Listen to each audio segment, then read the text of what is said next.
aqui na frente. Chamaria o UF, então, para fazer a sua apresentação. Por favor, UF.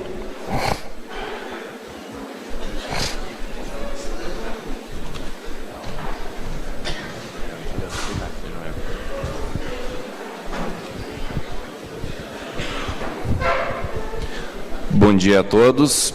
Meu nome é Ufo Bogdava, sou o diretor da Sky Drones. A nossa empresa, para dar uma pincelada rápida, ela é uma empresa, é a pioneira no Brasil na área de multirotores. Não temos a idade da Embrapa, né, mas estamos muito perto dela, né, então nós já estamos completando 12 anos. E o nosso foco sempre foi no desenvolvimento de equipamentos, robôs, que a gente chama, para a área de automatizar tomadas, principalmente de informação, seja de inspeção, seja de outros tipos de necessidade ou segurança até. Então, o que a gente tem hoje em dia, a gente hoje eu venho falar hoje de um nicho, tá? Que já foi muito bem colocado antes, a tecnologia necessária para a gente poder utilizar os drones de pulverização. Esses drones, eles são recentes, tá? Eles devem ter, sei lá, 4, 5 anos no mercado. E eles também estão passando, assim como os sensores, eles estão passando por um amadurecimento. A bolha, todo mundo já ouviu falar dos drones, ela andou rompendo, né? E a gente não tem mais aquele charme do drone voar simplesmente por voar, isso não nos acrescenta nada. Então agora a gente está buscando utilidade. O que foi apresentado antes, nas duas apresentações, tem muito a ver com o drone de pulverização, porque essas tecnologias de sensores são tecnologias que são utilizadas para que a gente consiga achar o local de interesse, o local de problema, o local a ser corrigido de uma maneira mais cirúrgica. E essas aplicações, elas têm que ser feitas de uma maneira automatizada de preferência, porque o que a gente quer é controle. A gente quer dados. Tá? Agora, essa tecnologia toda, ela também está nos trazendo alguns probleminhas. Estão sendo mais fáceis de serem usados. Muitas pessoas estão entrando no mercado. Então, a gente nota que existe, em primeiro lugar, uma falta de regulamentação. Tá? Neste momento, eu participo, junto com um grupo de estudos do MAPA, para a gente fazer a regulamentação do drone de pulverização por alguns motivos, né? O primeiro motivo é que o drone de pulverização estava sendo classificado como um equipamento com aviação agrícola. Tá? A aviação agrícola, o drone hoje ele é um complemento, ele não é uma concorrência. É um complemento muito bom, porque a aviação agrícola ela tem os limites de 500 metros de áreas de proteção, áreas de rios, cidades. E se nós classificássemos um drone de pulverização como aviação agrícola, já sairíamos do mercado sem ter entrado. Né? Porque o drone, hoje, pela classificação da ANAC, a gente pode decolar com equipamentos, vamos dizer assim, de uma maneira simples, até 25 quilos. 25 quilos normalmente nos deixa 10 quilos de carga útil, que seria o produto químico. Então, a gente consegue fazer, de uma maneira geral, 1 hectare por voo. Então, eu não sou concorrência à aviação agrícola. Eu tenho que achar nichos nos quais eu posso utilizar esse equipamento. Então, isso é muito importante. E a regulamentação, ela é super necessária para evitar que pessoas que não tenham o menor conhecimento sobre produto químico venham trabalhar com ele. Tá? Então, o Brasil, nesse momento, está fazendo um trabalho monstruoso de melhorar sua imagem internacional perante um monte de fake news que a gente está ouvindo. Então, o que a gente mais quer, realmente, é colocar mais controle e dar mais acesso. Né? Se vocês notarem, na China, o último número, o Lúcio talvez saiba melhor que eu, estavam mais de 20 mil drones voando aí no começo do ano. Tá? É um número bastante grande. A facilidade, a tendência desses equipamentos é ir para aquele lado que a gente chama de IoT, ou a inteligência das coisas, a internet conectada às coisas. Então, todos esses equipamentos estão indo para o lado do serviço, do aluguel. né, de prestar um serviço. Então, nessa direção que a gente está trabalhando, nessa direção o MAPA está preocupado, também para preparar cursos, né, para que as pessoas tenham um conhecimento de como operar corretamente e, de preferência, a gente automatizar cada vez mais o uso desses equipamentos com radares, com outros sensores, para que eles possam trabalhar de uma maneira segura e que eu também possa saber que tipo de produto químico eu estou aplicando no momento. Então, o que a gente faz? Isso aqui eu vou pular porque já foi muito bem apresentado antes. A gente tem tecnologias hoje para buscar os nossos pontos de interesse, certo? Então, são as câmeras multiespectrais, são equipamentos como esses aqui, que utilizam uma tecnologia que está sendo utilizada com a Qualcomm, que são já versões operacionais daquela tecnologia que foi mencionada antes. Esses equipamentos, eles fazem o voo, no momento que ele posa, ele já tem o mapa processado.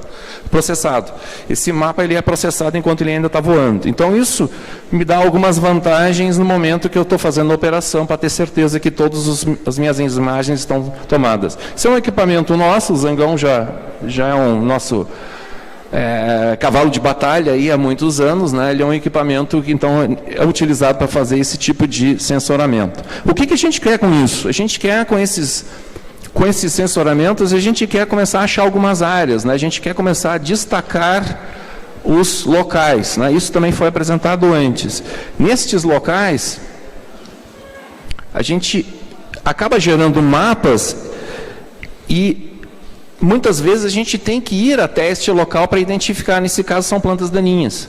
Tá? Então, existem várias tecnologias, existem os deep learnings, existem algumas tecnologias que estão sendo pesquisadas, mas nós ainda no dia a dia ainda estamos utilizando algumas tecnologias bastante manuais. Então, a gente vê um equipamento desses recebendo as informações de onde está a probabilidade de existirem plantas daninhas, ele vai até o lugar, faz as imagens e ele gera imagens de altíssima resolução.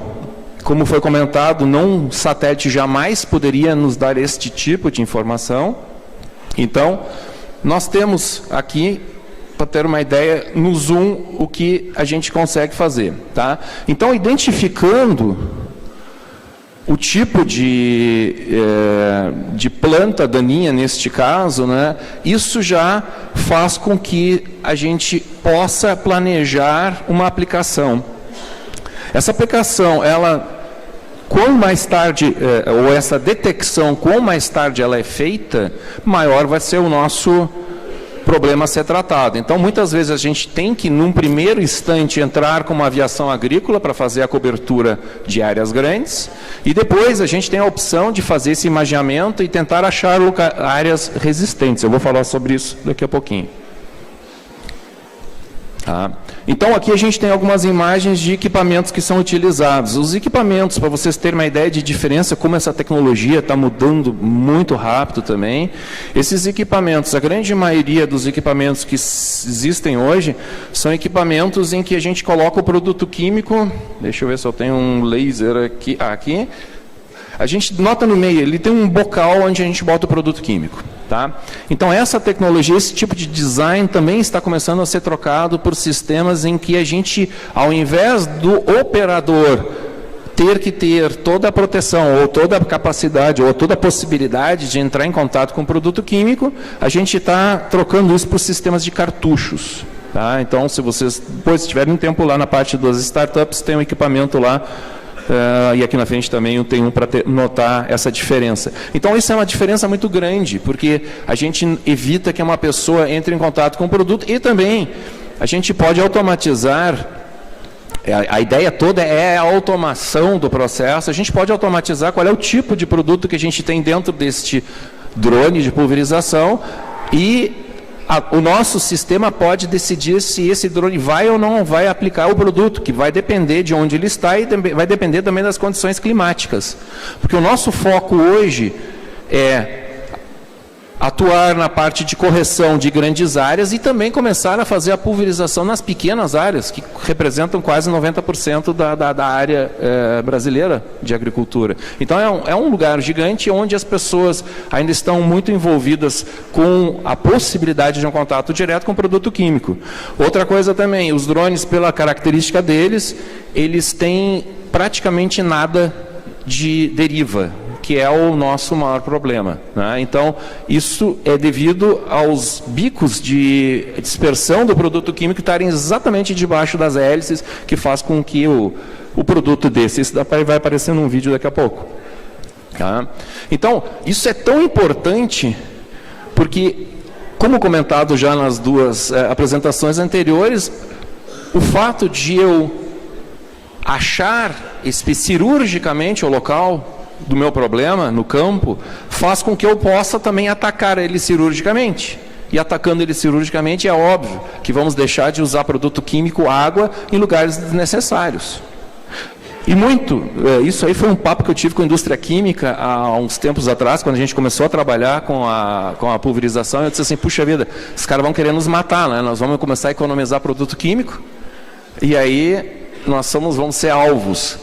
Só que interessante é que uma molécula de qualquer tipo de defensivo, ela leva um tempo e um custo gigante para ser criado. No momento que eu começo a aplicar ela em demasia e começo a criar resistência, esse produto não é mais eficaz.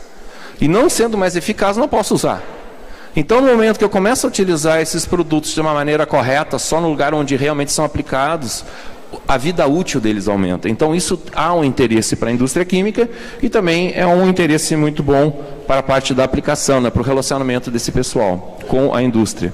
Então, só passando mais uma vez rápido, um drone hoje tem um peso médio de 15 quilos com as baterias. Tá? A bateria é a nossa maior dor de cabeça, né, que são equipamentos que não são produzidos no Brasil, são equipamentos que só produzidos na China, levam mais ou menos 3 meses para chegar aqui, porque é só por navio, não é permitido voar com esses equipamentos, com essas baterias, né? Então, a gente tem aquilo, como eu havia falado antes, 25 quilos de peso máximo de decolagem, que é o permitido. Existem hoje projetos, né, de equipamentos maiores, mas aí tem que ter certificação, é um processo bem complicado e caro. E a gente voa, os sistemas têm radar, que é bacana, que ele acompanha o terreno, né? Então a gente coloca lá 2, 3 metros acima da plantação, eles acompanham. Tá? A gente, na média, trata 1 hectare por voo, pode ser 1 hectare picado ou catado, como a gente chama, ou integral. E muito interessante nisso, a gente está começando a utilizar os produtos químicos também de uma outra maneira, muito mais concentrados, tá? Porque quando a gente fala de aviação ou de outras maneiras de aplicação, principalmente aviação, são necessários a adição de adjuvantes, são produtos químicos que tornam a gota um pouco mais pesada, vamos chamar assim, para que a gente possa fazer com que ela chegue com certeza no seu alvo, porque a gente está atrás de uma esteira de um avião, e um avião normalmente voa de 150 a 200 e tantos quilômetros por hora, né? Diferente de um drone que voa 15 quilômetros por hora, né? E a aplicação também mecânica é diferente. Aí, de novo, copiando a fala do Lúcio, a gente também notou que era super incompetente na parte agronômica. Então, a gente contratou o engenheiro agronômico, porque não adianta tu fazer o drone mais bonito do mundo, você não faz nada. Então, a gente contratou exatamente para entender a dinâmica, porque existem muito poucos estudos ainda, ou quase nenhum estudo, sobre a dinâmica da aplicação de um drone, porque ela é total e completamente diferente de qualquer outro meio que existe hoje em dia, porque, como eu havia falado antes, o vento faz com que o produto desça, e aí ele abre as plantas, né? Na soja, em demonstrações que a gente fez algumas feiras atrás, não podia fazer o drone voar 2 vezes por cima de uma área de soja, porque a soja simplesmente deitava e não voltava. E ela não estava dormindo. Tá? Então, aqui de novo, vamos rápido nessa parte. Tá? Então, a agricultura ainda é a nossa maior utilização, né? Então, aí agora a gente está utilizando a aplicação desse produto químico sem adjuvantes. A gente está usando muito baixo volume. Tá? Então, eu vou falar rápido sobre algumas características muito boas, porque o drone, como eu havia falado antes, como ele é um equipamento em que, vamos dizer assim, existe uma certa facilidade de operação, porque ele é automatizado, então as pessoas compram, como é que eu sou piloto, a gente ouve muito isso, eu sou piloto de drone, o que eu faço? Aí a gente sempre diz, pô, vai ser vai estudar agronomia, vai estudar que ele é uma ferramenta, ele não é a solução, como foi muito bem colocado aqui na apresentação anterior. Ele é simplesmente um meio para a gente conseguir os dados. Então, a gente precisa fazer com que essa cultura se espalhe para que essas pessoas tenham essa educação e tenham o conhecimento do que estão fazendo. Tá? Então, a gente não está tendo esse conhecimento, não está tendo gente que não tem o menor conhecimento agronômico fazendo essas aplicações. Então, a gente nota aqui, por exemplo, vamos lá. Eu já falei sobre toda essa parte aqui. Esse daqui é uma das muito interessantes. Tá? Aqui a gente tem, por exemplo, existem alguns lugares em que a aplicação, em primeiro lugar, a gente tem dessas áreas pequenas aqui na parte terrestre, a gente nota que não é como uma área grande, que existe um controle melhor, equipamentos melhores, autopropelidos, mas esses pequenos, a gente não tem a menor ideia onde foi passar esse produto. Tá? Então, aqui a gente não tem controle nenhum, além da gente gerar uma nuvem gigante de produto. Tá? E essa é a eterna briga da aviação agrícola, que eles são extremamente controlados, né? E esse tipo de aplicação não tem controle nenhum. Tá? Então, o que acontece? O nosso grande alvo hoje com os drones de pulverização são os costais. Existem números aí, nós estamos falando de 700 mil, não sei quantos mil, 800 mil que estão cadastrados hoje, fora os não cadastrados. São todos alvos, são todos possíveis locais em que a gente poderia evitar que um ser humano tenha contato direto com o produto químico. Tá? E, principalmente, a gente tem uma coisa muito interessante, que é, a gente faz a prescrição, mas nem sempre o tempo nos dá condições de entrar. Daqui a pouquinho choveu demais, eu estou com uma área muito molhada e um equipamento terrestre poderia atolar.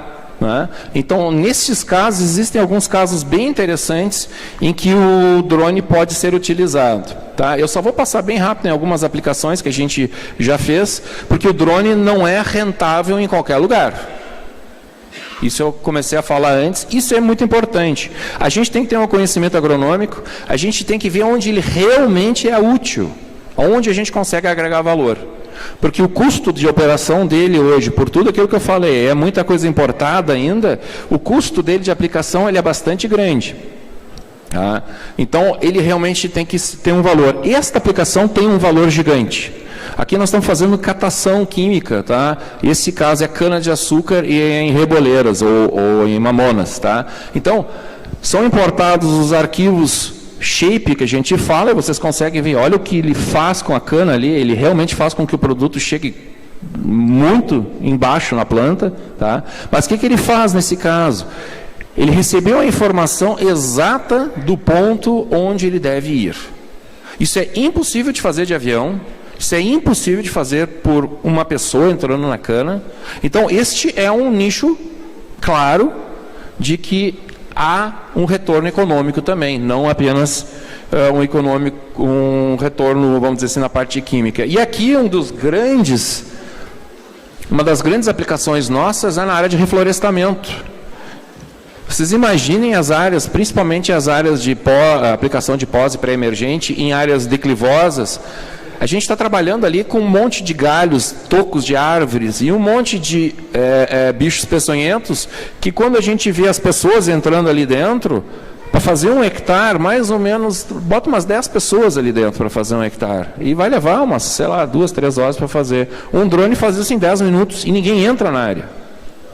Então, quando a gente vê essas operações, quando vai lá o engenheiro de segurança de trabalho, o sorriso dele parece o do filme do Batman, aquele cara que tem um sorriso que vai até o outro lado do ouvido, né? Porque ele sabe que ali as pessoas não têm chance de ter um acidente de trabalho, porque elas não estão lá.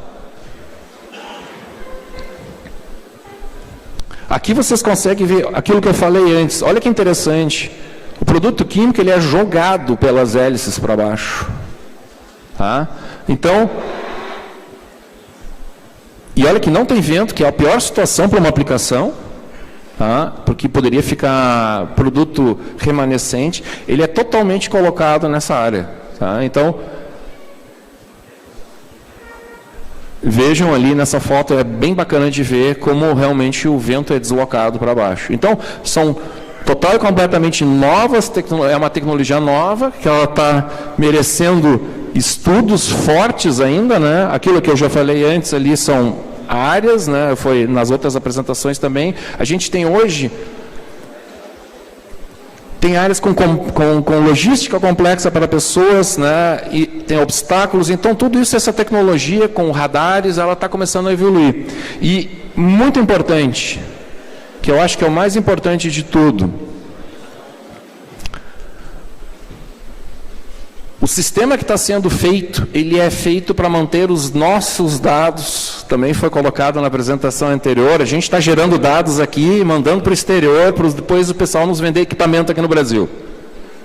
Nós fazemos questão de manter todos os dados aqui.